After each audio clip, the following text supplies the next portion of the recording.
तपन कोळे अवतारी तारिले गौतम नारी थबीर पणे माया गति थय न जाने वेदपति। अथ चतुर्दशाध्याय। सूत उवाच सूत कहन्ति स्नेह भरे शुण सकल विप्रवरे अर्जुन राजार वचने गले जे द्वारका भुवने बंधु बांधव दृढ़ आशे स्नेह जड़ित मोह पाशे माया मनुष्य रूपे हरि छद्र में गृह वास करी संसार खेल घर जार ब्रह्मा शंकरे अगोचर एमंत विचारी अंतरे मिलिले द्वारका नगरे केते हे मास तही रही कृष्ण चरणे मन देई एमंते गला दिन केते चंचल मन छन्न नित्ये अर्जुन न मिलिला पासे घोरो अद्भुत देखि त्रासे कालर देखि विपरीत अधर्म प्राणींकर चित्त पाप आरंभ कले दंभे जंत्रित काम क्रोध लोभे मित्र सुहृद संगमति भ्राता मातृजे पितृज्ञाति स्वामी भारी जा पितृतुले अग्नि जे उठई कंदले अरिष्ट होइला अनेक प्रकाश होई नर लोक पाप प्रकृति प्राणींकर देखि चकित नृपवर भीमसेन को राई पाशे कहन्ति आश्वासे विश्वासे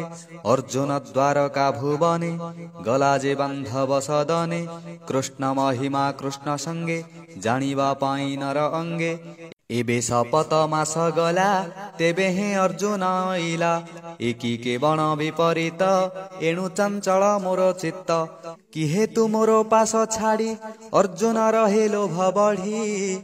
एहा तो जानी न पारई भये विकल मोर देही प्रलय काल शून्य पथे नारद कही गले मोते दिशई संसार उच्छन किबा बिहिले भगवान से हरि स्नेहे अप्रमादे मोहि बसिले राजपदे धन संपद आदि मोर सर्व संपद चक्रधर सकल प्रजा मोर पादे खटंती जहार प्रसादे ताहार भल भले मोर सेनाथ शरण सोदर देख स्वभावे द्रुकोदर दिशे आकाश अंधकार त्रिविध आकाश उत्पात एणु संशय मोर मत भूमि आकाश प्राण मन भय कंपिण छन छन मोहर मन बुद्धि चित्ते कंपे कदली जेन्हे बाते कर चरण मोलोचन बामे स्फुरित घन घन मोहर कंपई शरीर देख प्रत्यक्षे ब्रुकोदर ए राज्य बेगे ना सजीव एमंत निकटे होइब रवि उदय काले आसी श्रुगाल जुथु जुथु दिशी पूर्व दिगकु मुख करी बदनु अनाल उद्गारी करंती भयंकर नाद एणु सुसंच परमाद कुकुर मोर मुख चाही निर्भये रोदन कराई श्रुगाल मोर बाम भागे बेगे पलांती दक्ष मार्गे आबर शुभ प्रश्न जेते मोते भ्रमांति विपरीते ए मोर गज अश्व जेते मोते चाहन्ति अश्रु नेत्रे जमर दूत प्राय आसी उल्लुक मोर आगे बसी सबदे कंपाई मेदिनी मोर गृहन्ते जन्ते तुनि प्रति उल्लुक कुहुनादे रोदई भयंकर शब्दे ए शब्दे निश्चय शून्यमयी प्रजाए न रहिबे केही देख ए धूम दश दिशे अंधार छन्ने महित्राशे पर्वत तुले वसुंधरी कंपई घोरो नाद करी गगने निर्घात शुभई बिजुली तेज प्रकाशई वायु प्रकाशे खरतर निस्तेजे लुचे दिनकर धूलिरे दिशे अंधकार सबदे कंपे तिनिपुर रुधिर बरसन्ति मेघे आमिष गंध दश दिगे सूर्यर नदी सही तेज ग्रह सहिते निशाराज दिग दिशन्ति धूममये घोरो अद्भुत जात होय उछुली उठी नदी नद करन्ति सिन्धु प्राय नाद जन्तुंक मन सेहि मते अद्भुत पूरित जगते अनल जले धूमधार दिशई सबु अंधकार बत्साए कले स्तन्यपान गावे न पियन्ति जे स्तन तृण न चरि अश्रुमुखे वृषभ गर्जे मनो दुखे भये करई घोरो नाद देख्यो अद्भुत परमाद देवता प्रतिमा न चले भासन्ति तनुस्वेद जले ए जन जन्तु जेते ग्राम नगर आकाश उद्यान आश्रम आदि जेते वर्णे मोहित देखई नयने सर्वे दिशन्ति हतशिरी चल अचल वनगिरी बाह्य अंतरे सर्व चाही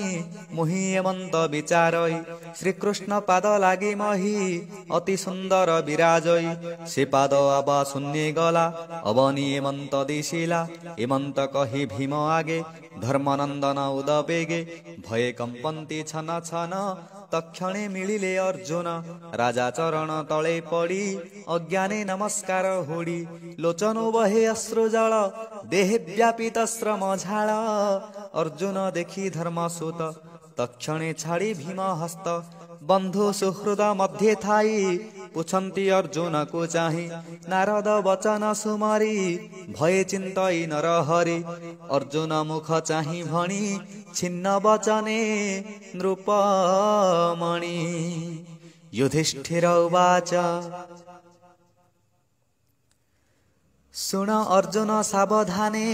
द्वारकापुर बंधु जने सुखे अछन्ति ना समस्ते जादव वंशर सहिते पुरे मोहर मातामह से भले अछि टिकी कह मातुल अक्रूर रतुले स्वगृहे अछन्ति ना भले देवकी उग्र सेन दुई भले कि छन्ति दुई भाई सात्यकी आउ दर्शन ए आदि मातुल नंदन सांब सहिते हलधर कह कुशल ताहांकर जादव वंशे महारथ प्रद्युम्न रुक्मिणीर सुत तार कुमार अनिरुद्ध अति भीमार महाजोध शुभेण सुभद्रा सहिते भले कि अछन्ति समस्ते उद्धव आदि मंत्री जेते सुखे अछन्ति ना समस्ते सुनंद नंद आदि जेते राम गोविंदंक सहिते निश्चिन्ते भवने अछन्ति आम्भकुशल पचारन्ति गोविंद अछन्ति ना भले शुभेभ्राता रामर तुले करुणा सिंधु नंद बाल ब्रह्मांड भकत वत्सल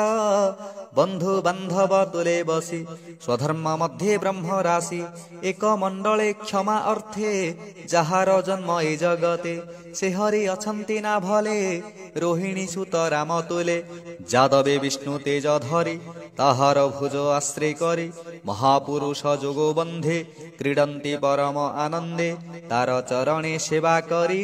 16 सहस्र जेते नारी सत्यार तुले इंद्रजिणी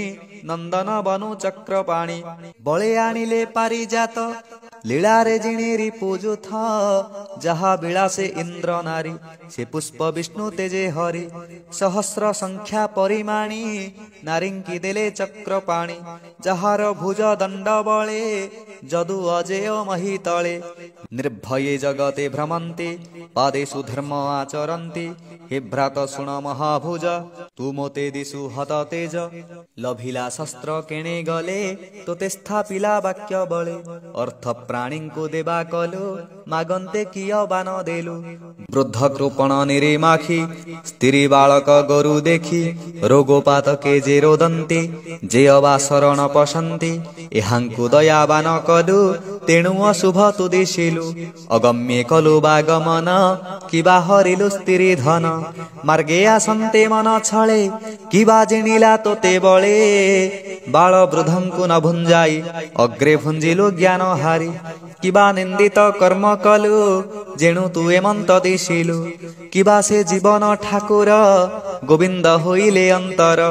ताहार शून्य शून्य मही एमंत प्राय मुमणई कहई विप्र जगन्नाथ प्रथम स्कंधे भागवत इति श्रीमद्भागवते महापुराणे पारमहंस्यां संहितायां वैयासिक्यां प्रथमस्कन्धे युधिष्ठिर प्रश्ने नाम 14 अध्यायः।